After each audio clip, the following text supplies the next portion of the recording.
اگر تمہاری زندگی میں ایک مشکل ختم ہونے سے پہلے دوسری مشکل آ جاتی ہے، اگر تم دعا کرتے کرتے تھک گئے ہو اور تمہیں لگتا ہے یا اللہ میری آزمائش کب ختم ہوں گی، تو ایک بات یاد رکھنا، تمہارا رب تمہاری حالت سے بے خبر نہیں ہے۔ تمہارا ہر آنسو، تمہاری ہر خاموش دعا، تمہاری ہر وہ رات جس میں تم کسی کو بتائے بنا روتے رہے، اللہ سب جانتا ہے۔ کبھی کبھی آزمائش اس لیے سخت نہیں ہوتی کہ اللہ تم سے ناراض ہے، بلکہ کبھی کبھی انسان کو اس مقام تک پہنچانے کے لیے جہاں تک وہ اپنی طاقت سے کبھی نہیں پہنچ سکتا، اسے مشکلوں سے گزرنا پڑتا ہے۔ تم سوچ رہے ہو میرے ساتھ ہی کیوں، لیکن شاید ایک دن تم پیچھے مڑ کر دیکھو گے اور کہو گے اب سمجھ آیا اللہ نے مجھے اس وقت سے کیوں نہیں بچایا، کیونکہ جس چیز کو تم سزا سمجھ رہے تھے، ہو سکتا ہے وہ تمہاری تربیت ہو۔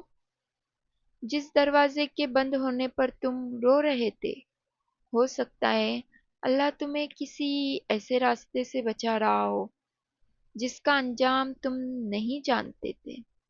اور جو آزمائش آج تمہیں توڑ رہی ہے، ہو سکتا ہے کل وہی تمہیں اتنا مضبوط بنا دے کہ تم کسی انسان کے سامنے نہیں، صرف اللہ کے سامنے جھکو۔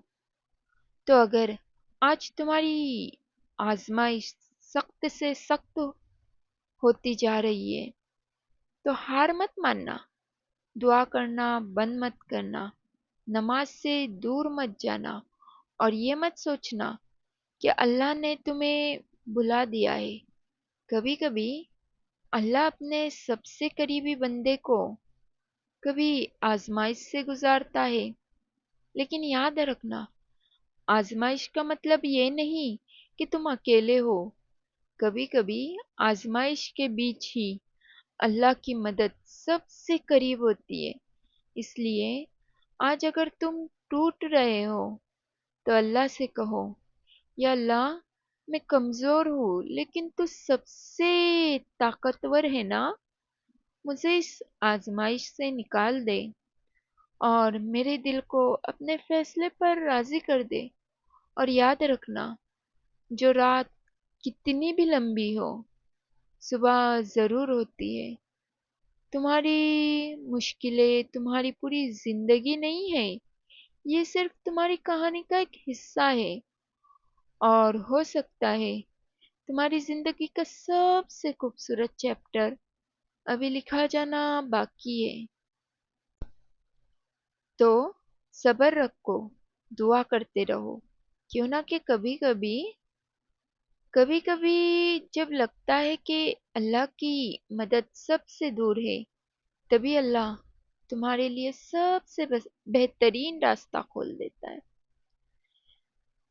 تو آج ہم نے کیا سیکھا؟ جب ہمیں آزمائشیں آتی ہے، بہت ساری آزمائشیں، اس قدر آزمائش کہ ہم ٹوٹ کر بکھر جاتے ہیں کہ اللہ پاک ہمارے ساتھ ایسا کیوں کرتا ہے۔ ایک آزمائش ختم نہیں ہوئی کہ دوسری آزمائش، پھر تیسری آزمائش، ایسا کیوں؟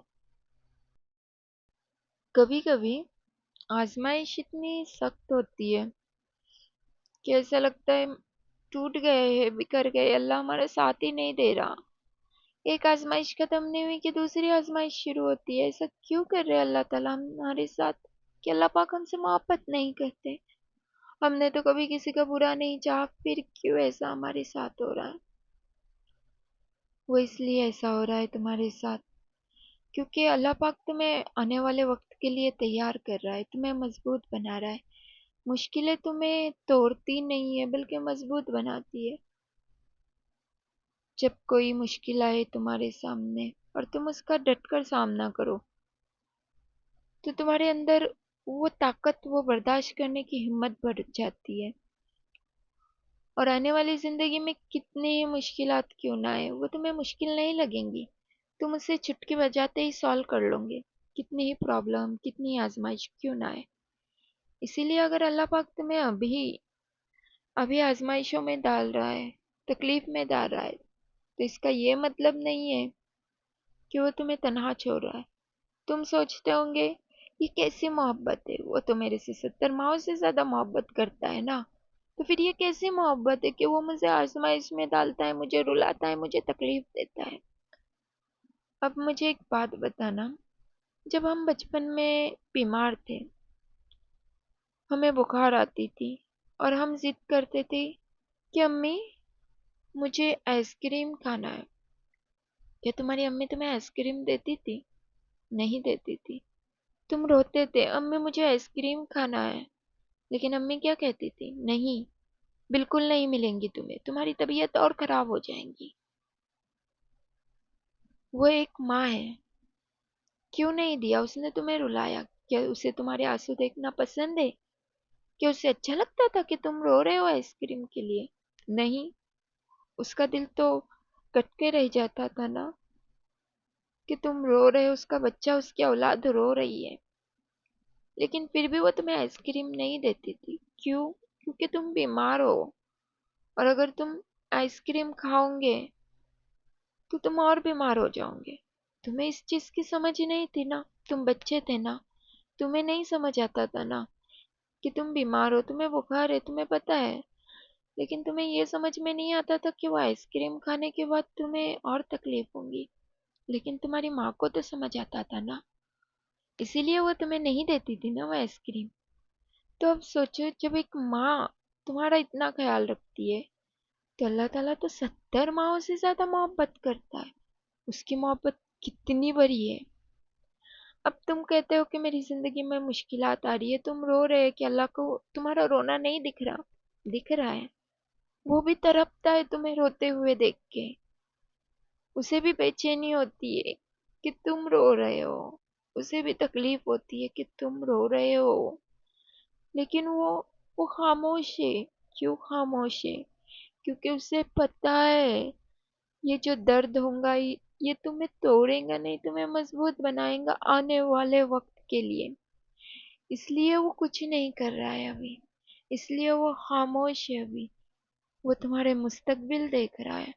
تم تو تمہارا صرف آج دیکھ رہے ہو نا، لیکن اللہ تعالیٰ تو تمہارا مستقبل دیکھ رہا ہے، تمہارے سالوں سال دیکھ رہا ہے، اسی لیے وہ تمہیں آزمائش میں ڈال رہا ہے تاکہ تم مضبوط بنو۔ جب تمہارے پاس کوئی آزمائش آئے فیوچر میں تو تم اتنے مضبوط ہو جاؤ کہ تمہیں کسی اور کی ضرورت نہ پڑے، تم سب کچھ خود ہینڈل کرو، تمہیں خدا کے علاوہ کسی کی ضرورت نہ پڑے۔ اسی لیے اللہ پاک تمہیں ابھی آزمائش میں ڈال رہا ہے، اسے تکلیف ہو رہی ہے، تم سے زیادہ تکلیف ہو رہی ہے، لیکن وہ ماں ہے نا، 70 ماؤں سے زیادہ محبت کر رہا ہے نا، اسی لیے وہ خاموش ہے، تمہاری بھلائی کے لیے،